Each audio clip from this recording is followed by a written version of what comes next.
Japan का वो अंधा लड़का जिसने गरीबी में अपनी आंखें खो दी और 20 मार्च 1995 में टोक्यो के भीड़ भाड़ वाले मेट्रो ट्रेनों में अचानक से लोगों की आंखों में खून बहने लगता है, दम घुटने लगता है और लाशें गिरने लगती हैं। और ये जो हमला था ये कोई दुश्मन देश ने नहीं किया था, ये खुद को भगवान कहने वाले एक इंसान ने किया था। उसने हजारों भक्तों को अपने वश में कर लिया था और उन्हें एक मौत की मशीन में बदल दिया था। और ये जापान का सबसे बड़ा हमला और वहाँ की सरकार को हिलाकर रख दिया था।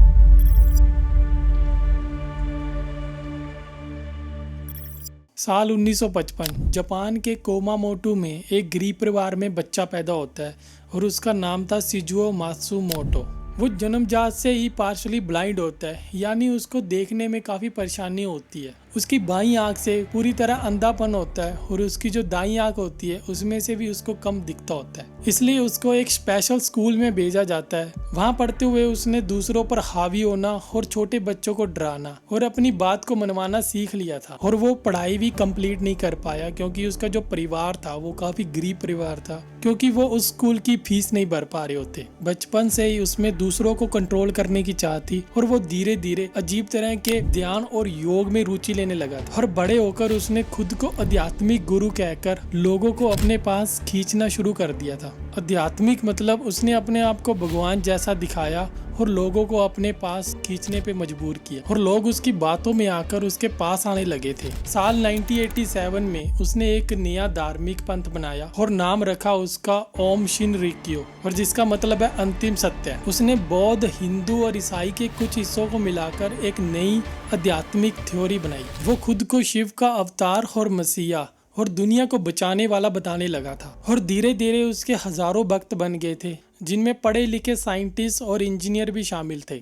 और सोको एहसारा ने दावा किया कि बहुत जल्द दुनिया खत्म होने वाली है और सिर्फ ओम के लोग ही बचेंगे। मतलब जो उसने पंथ बनाया था, जो उसको अपना रहे थे, वो ही लोग बचेंगे। और इस डर में आकर कई लोग सब कुछ छोड़ छाड़ कर उसके साथ रहने लगे थे और उसके धर्म को अपनाने लगे थे। उसने कहा कि सरकार, मीडिया और आम जनता ये सब नुकसानदायक है हमारे लिए, इन सब को खत्म करना बहुत ही जरूरी है। ऐसी उसकी परिभाषा थी। और फिर उसने अपने भक्तों को एक ट्रेनिंग दी जिसमें केमिकल हथियार और एक जहरीली गैस बनाने की। और जो पंथ अब साधु संत नहीं, एक साइंटिफिक टेरर ग्रुप बन गया था। 27 जून 1994 में ओम के 7 सदस्यों ने एक रेफ्रिजरेटर ट्रक के पीछे एक गैस रिलीज सिस्टम फिट किया था। ट्रक को एक अपार्टमेंट के सामने खड़ा किया जाता है और फिर रात के 11 बजे सरीन गैस को धीरे धीरे हवा में छोड़ दिया जाता है। गैस ने धीरे धीरे लगभग 300 घरों को घेर लिया था और जिनमें सुबह तक 7 लोगों की मौत हो चुकी थी। 500 से प्लस लोग घायल थे,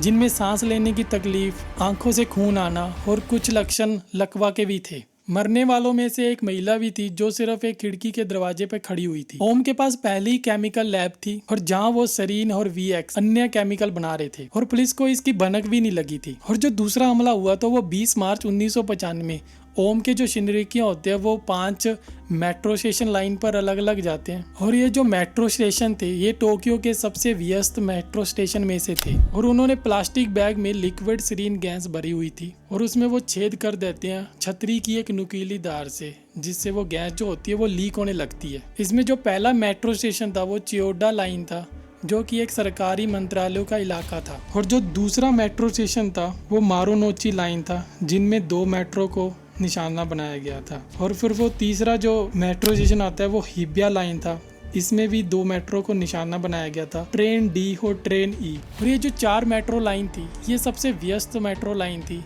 जिनमें आम पब्लिक को टारगेट किया गया था। इसमें लोगों को सांस लेने में समस्या और फेफड़े गल चुके थे और कुछ लोगों को उल्टियां हुई और कुछ लोगों को दिखना भी बंद हो चुका था और कुछ लोगों की तुरंत ही मौत हो गई थी। और बाकी जो लोग इलाज करवा रहे थे कुछ महीनों के बाद उनकी मृत्यु हो जाती है इलाज करवाने के बाद भी। और टोक्यो के हमले के कुछ दिन बाद पुलिस ने शिनरिकियो के मुख्यालय पर छापा मारा था। वहाँ उन्हें बड़े पैमाने पर हथियार और गैस बनाने की लैब और लोगों को बंदी बनाकर रखने के सबूत मिले थे। सोको एहसारा जो था वो एक गुफा में छिपा हुआ मिलता है और गंदे कपड़े और बिल्कुल शांत। और उसे तुरंत ही वहाँ पे गिरफ्तार कर लिया जाता है। और सोको को 13 मामलों में 27 लोगों की हत्या करने का केस चला। और ये जो केस था ये पूरे 8 साल तक चला था। और जो उसके अनुयायी थे वो एक एक करके गवाही देते गए, कैसे उन्हें ब्रेन वॉश किया जाता था और कैसे एक गैस बनाई जाती थी। और फाइनली 2004 में उसको दोषी ठहराया गया और उसको मौत की सजा सुनाई गई। 6 जुलाई 2018 को शोको एसारा को फांसी की सजा सुनाई गई और उसके साथ 6 सीनियर अनुयायियों को भी लटका दिया गया था। और उसके मरने के बाद भी कुछ अनुयायियों ने उसके पंथ का नाम बदलकर अलफ रख लिया था। और आज भी जापान में ये संगठन सरकार की सख्त निगरानी में है। ये जो केस है हमें दिखाता है कि अगर अकेला इंसान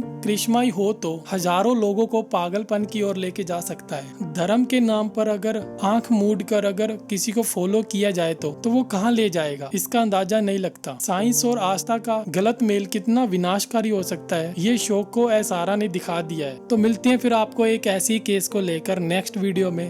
तब तक ख्याल रखिए अपना और अपनों का भी।